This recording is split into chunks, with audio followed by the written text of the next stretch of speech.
தெரியாத விஷயம் இந்த கேள்வி நான் கேட்கல. வந்துக்கிறவங்க என்ன கேட்குறாங்கன்னா, இந்த தாலுக்காவில் ஒரே ஒரு வீடு கூட பாதிக்கப்படல, ஒருத்தர் கூட நிவாரணம் தேவையில்லைன்னு எழுதி அனுப்புறது யாரு? தாசில்தார் எழுதி அனுப்புனாரா இல்லை கலெக்டர் சொல்லி நீங்கள் கையெழுத்து போட்டிங்களா? ஏன்னா அடுத்த ஸ்டெப்பு கலெக்டர் தான் போகிறோம். ஏன் அப்படி பண்ணீங்கன்னு நாங்கள் அவர்கிட்ட தான் போய் கேட்க போகிறோம். அதனால் என்ன உண்மை? ஏன்னா மக்கள் தெரிஞ்சுக்கணும்னு கேட்குறாங்க. இது வேற ஒன்றும் இல்லை. ஒரு வீடு கூட பாதிக்கலை வந்து தாலுக்காவில். அது எப்படி ஜீரோன்னு போட்டு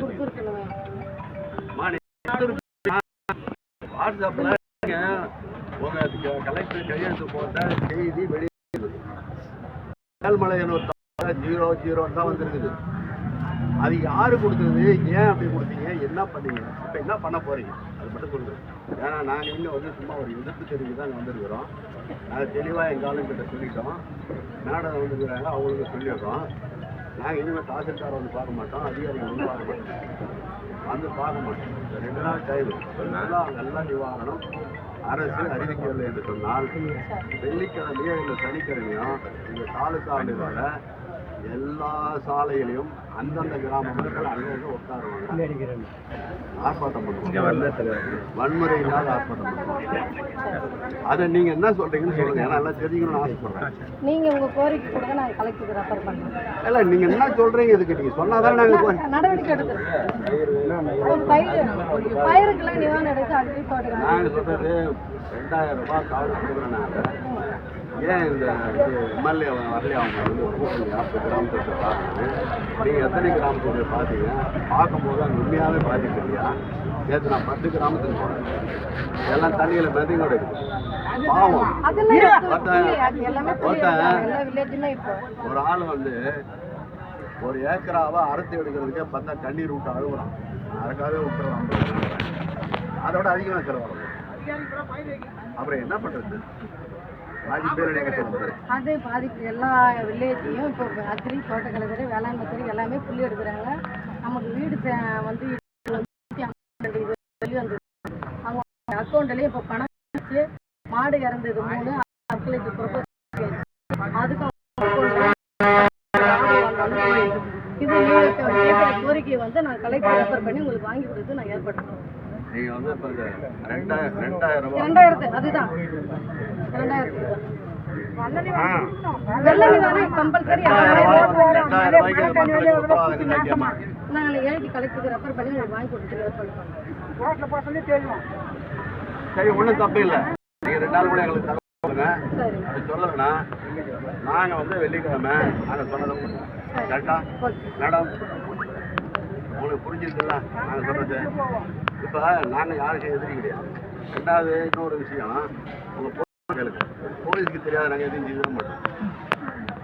போலீஸுக்கு தெரியாது எதுவும் செய்யவே மாட்டோம். என் பழக்கத்தையும் கிடையாது. முதல்ல காலையில் கூட வந்து நம்ம ஆளுங்க திருப்பி போலீஸ் கேட்டுங்க. நாங்கள் என்ன பண்ண முடியும்? நாங்கள் எதுவுமே பண்ணல. நாங்கள் ஆர்ப்பாட்டம் பண்ண தான் வந்துக்கிறோம். நீங்கள் சொல்லுங்கள், நாங்கள் போயிடுறோம். இப்போட தான் சொல்கிறோம், போயிடுறோம். ஆனால் 2 நாளில் இதுக்கு ரிசல்ட் வரலன்னா இங்கே வரமாட்டோம். இந்த தொகுதி எங்கே ஆரம்பித்து எங்கே முடியுதோ இந்த தாலுக்கா அது வரைக்கும் சாலையில் தான் உட்காந்துருப்போம். அந்த ஊரில் அதில் கட்சியெல்லாம் பார்க்க மாட்டான் எவனும். என்ன எல்லாம் தானே பாதிக்கப்பட்டுக்கிறான். இந்த கட்சிக்காரன் அந்த கட்சிக்காரன்லாம் ஒன்றும் பார்க்க மாட்டான். ஊருக்குள்ளே போனால் ஒட்டுமொத்தம் ஒன்றும் வந்துடுவோம். அதனால் அதுக்கு உண்டான ஏற்பாடு நீங்கள் பண்ணணும்.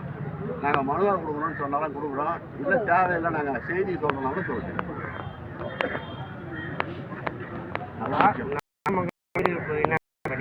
அது அனுப்பியிருக்க ரிப்போர்ட்டு போஸ்ட்மார்டம் ரிப்போர்ட் கேட்குறாங்க. அதை வச்சு அவங்க என்ன செய்யணும்? ரிப்போர்ட் அனுப்பி உயிரிழப்பு வெள்ளத்தில் அடிச்சுன்னு போனோம். பேரிடர் குழு அது வருது இது வருதுன்னு அரசு சொல்லிக்கிட்டு இருக்குது. யாருமே அதுக்கு முயற்சியை எடுக்கலை. அதுவாக பணம் மிதங்கின பிறகு 4 நாள் கழிச்சு தான் அது நடவடிக்கை எடுக்கிறீங்க. இவ்வளோ லேட்டாக இருக்குது. ரொம்ப வருத்தமாக இருக்குது. மேடம் 10 நாள் ஆகுது. மலையனூர்லேருந்து அவலூர்பேட்டைக்கு போகிறதுக்கு ரோடு இருக்குது. 10 நாள். எங்கே அரசாங்கம் அப்படியே பறக்குது, எகுறது, குதிக்குது? ஒன்றுமே கிடையாது. 10 நாள். இல்லை 10 நாள் பேரிடர்னா என்ன அர்த்தம்? ஒரு பஸ்ஸா 2 பஸ்ஸா போகுது. அது அதிகமாக வாகனம் போகிற வழி இதுதானம்மா, பிரதான சாலை தான். 10 நாள் என்ன பண்ணாங்க? ஒன்றுமே பண்ணலையே.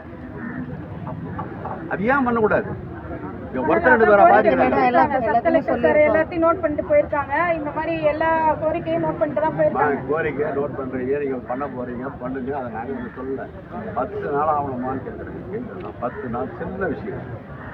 ஒரு 10 லோடு மண்ணு ஓட்டியிருந்தாங்கன்னா அந்த வண்டியெல்லாம் வண்டி போயிருக்கும் தெரியும். அதை கூட பண்ண முடியாது சொன்னா என்னங்க சொல்லுங்க.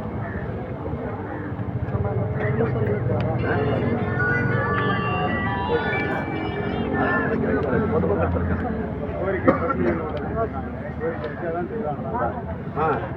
சொல்லிட்டோம், தகவல் சொல்லிட்டோம். மேடம் இருக்கிறாங்க. ஏன்னா வெள்ளிக்கிழமை வரைக்கும் நாங்கள் எங்கள் வேலையை நாங்கள் பார்க்குறோம். வெள்ளிக்கிழமை வரைக்கும் அந்த வேலை நாங்கள் சொல்கிறது சரியா?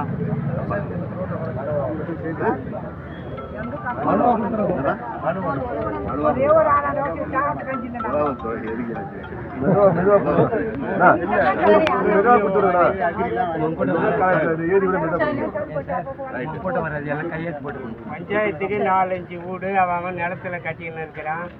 தலைமை செயலகம் என்ன சொல்லுது, 4 நாள் 4 இரவு 4 பகல் தண்ணி சூழ்ந்திருந்தா 2000 கொடுக்க சொல்லுது உங்கள் சட்டப்படி. 2 நாள் 48 மணி நேரம் தொடர்ந்து மழை பெஞ்சுன்னு இருக்கணும்னு சொல்லுது மாவட்ட ஆட்சியர் சொன்ன உத்தரவு தான். 2 நாள் மழை பெஞ்சுது. 4 நாள் தண்ணி தேங்கி இருந்த வீடுகள்லாம் இருக்குது. அதாவது ஒரு ஊரில் 100 வீடு இருக்குதுன்னா கூட 2 வீடாவது வயல்வெளியில் போய் கட்டிக்கிட்டு இன்றைக்கும் சிரமப்பட்டு இருக்கிறான். குறிப்பாக என் ஊர்லேயே தோப்பில் கன்னியப்பன் இறந்துட்டார். அவர் மனைவி தேன்மொழி என்றப்ப இன்னும் தண்ணியிலே தான் இருக்கிறாங்க. அவங்களுக்கு தண்ணியிலே தான் கொண்டு போய் சாப்பாடு கொடுக்கணும் கொள்கிறோம். மண்ணுன்னு ஒரு குடும்பம் தாதங்குப்பத்துலேருந்து அவனும் ஏரி உள்ளதான் இருக்கிறான். அவனுக்கு இதே சூழ்நிலை. அவலூர்பேட்டை பகுதியிலேருந்து வரக்கூடிய தண்ணியும் வெச்சலூர் பகுதியிலேருந்து வரக்கூடிய தண்ணியும் அங்கே சங்கமிக்கிற இடம் அது அவ்வளோ சிக்கல் இருக்குது. அந்த குடும்பங்களுக்கு கூட நீங்கள் சொல்கிறது